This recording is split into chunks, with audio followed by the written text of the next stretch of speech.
So God said, "Why I exalt you, you will experience turbulence." So I looked up turbulence in the dictionary. It says violent or unsteady movement of air or water or some other fluid. Or other definitions: conflict, confusion, agitation. Sometimes in life we do experience turbulence. Just like even on the airplane, you know, it doesn't feel so good. And they say, hey, they let you know ahead of time that you're going to experience turbulence. When you get on the plane, or they let you know and they tell you, kind of like where you hit those air pockets at. That's just the same thing what we do with reading the Bible. When you read the Bible, it tells you about the turbulence of life, things of life or adversity as it calls it. So God, so what they do, even on the airplanes, they tell you how to get ready for turbulence. Make sure that you're, seated. Make sure you have your seatbelt on. If you had to go to the bathroom, make sure you already went to do that. It prepares you for the turbulence so you can know what to handle. That's the same thing with the Bible. It prepares us for what we go through. Job 36:15, but by means of their suffering, he rescues those who suffer. For he gets their attention through adversity. So look up adversity in the dictionary: difficulty, hardship, suffering, sorrow, misery, tribulation, pain, trauma, a condition marked by stress. It also says friends will show their true colors in times of adversity. This is not always an easy one. It wasn't an easy one for me at all, but I thank God for it. Now I'm more spiritually mature when I understand when a person's season is up in my life. I don't get upset with God. I actually thank God. So it's actually a blessing. And it's not always saying that they're just a bad person. It's just that their season is up. Sometimes people do get jealous. Sometimes people do gossip. Sometimes people do whatever. They talk about you or anything like that. And, it's time for that person to move on. I always tell people, if you go to somebody for advice and, you feel worse than what you started at, you probably shouldn't talk to them. There are some people that have a problem. And I hear people say all the time, oh, well, they never was a true friend in the beginning. Obviously, I mean, they definitely could have been. It's just that, sometimes life happens and people change, situations happen and they become bitter. Situation can happen instead of being able to forgive, they just take it out on anybody. It's always typically some type of hurt, that happens, and why people are the way they are, why they're so protective, why they have a wall or anything like that. But the other definition of adversity: an adverse or unfortunate event or circumstance. You will meet many adversities in life. So, that's what God is talking about. There's going to be some turbulence in our life.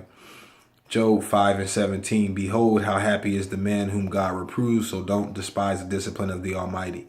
So, what God is doing, a lot of times, people say, my circle is getting smaller. Your circle it shouldn't be that big anyway. There's probably a few people that you can talk to about life in general. And there are some people that you can talk to, that actually won't use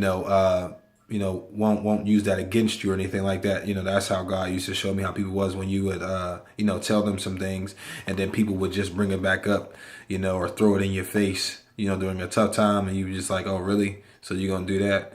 Yeah, but I was talking to a lady today, she was just like, it was just a blessing to meet you and talk to you. I was just like, likewise.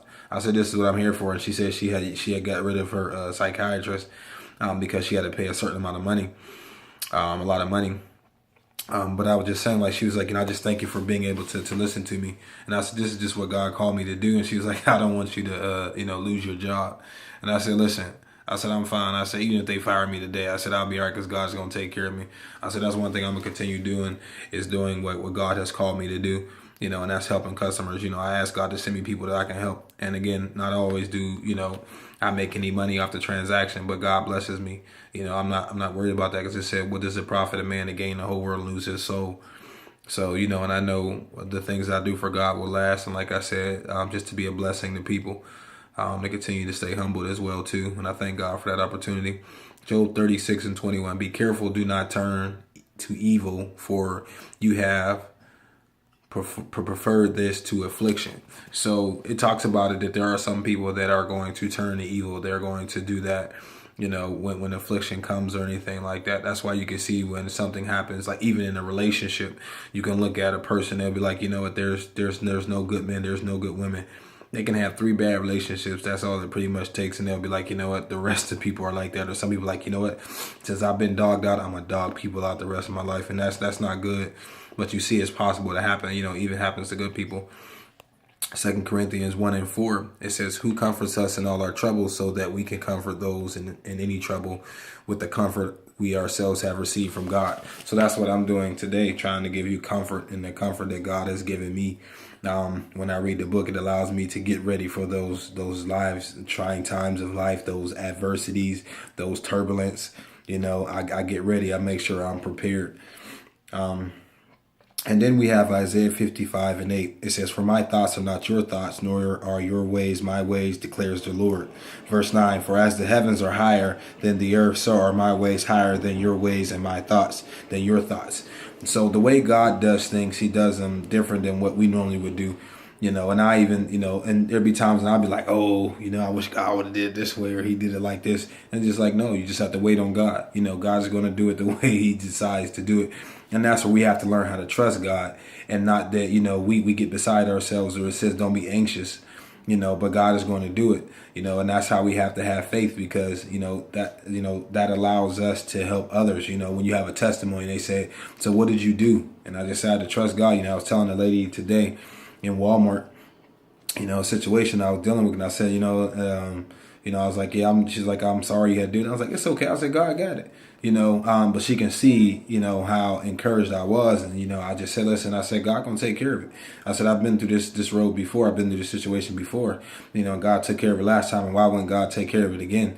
But that also gives encouragement to others and everything like that. When they can see you, going. That's why it says in the scripture that, we actually are grateful, like in our affliction. You know what I'm saying? We can have joy, to help others get through, because like I said, if you look at it, man, everybody is probably going through something, whether it's small or big or anything like that, but it helps others get through. They can see the encouragement that you seek from God, and people want that. They want the encouragement and the the faith that you have in God. And then I had Proverbs 3:5-6. It says, trust in the Lord with all your heart and lean not on to your own understanding, but in all your ways acknowledge him, and he will direct your paths. So God showed me that don't depend on my own understanding of how God is going to work it out, or why has this happened. We say everything happened for a reason. And I learned that I can frustrate myself trying to figure out how this is going to work. Okay, God, well, this is what you're going to do, or this is what I think you're going to do. But it's just obviously just to trust God, and even when God is moving and God is working. And that's all that you got to do, is you just let God do what he does. And that's why it says don't depend on your own understanding, because if you do, we can frustrate ourselves. And it says, in all your ways acknowledge him, and he will direct your paths. So all you got to do is just say, thank you, Lord. And, that's why I say give thanks for everything, and God will direct your paths. So I definitely just wanted to let you know that. When you go through this and when you experience that, God will exalt you. And not only that, if God shakes up your friends and some of them fall by the wayside, God will, restore some other friendships. God will bring some other people that are for you, and encourage you. And that's something that you should be in. You should be around friends that will encourage you, that will inspire you. Inspire you to do better, to want to live better, to hold you accountable, to say, hey, man, no, you shouldn't be doing that, man. Can continue doing good. I met this lady and I talked to her son. I just encouraged him. I said, listen, man, I said, I used to be a bootlegger at home. I said, I used to sell movies, sell CDs and DJ. I said, God told me to switch up my hustle. I told him I said, listen, man, I said, I did pretty good for Verizon. I said, I make way more money than what I did when I was in the streets. You know what I'm saying? But just let people know that you can actually do that. People need to see like real testimonies. They don't get a chance to see that. We're just talking to them, just being an encouragement. But just wanted to let you know that God said while he exalts you, you will experience some turbulence. So you can get ready for the turbulence, but you can already be prepared for it. And you say, you know what? I'm prepared. Just like when you get on the airplane and you know it's coming, you get ready for it. You just don't stand up and just like, well, turbulence is coming. I'm cool. So and then that pocket hits you and you can fall, But if you secure secured in the seat or anything like that, or even in your mind spiritually as we're talking about it, you can be okay. Being able to experience some of that. So definitely wanted to get that out. Thank y'all and God bless. Love y'all.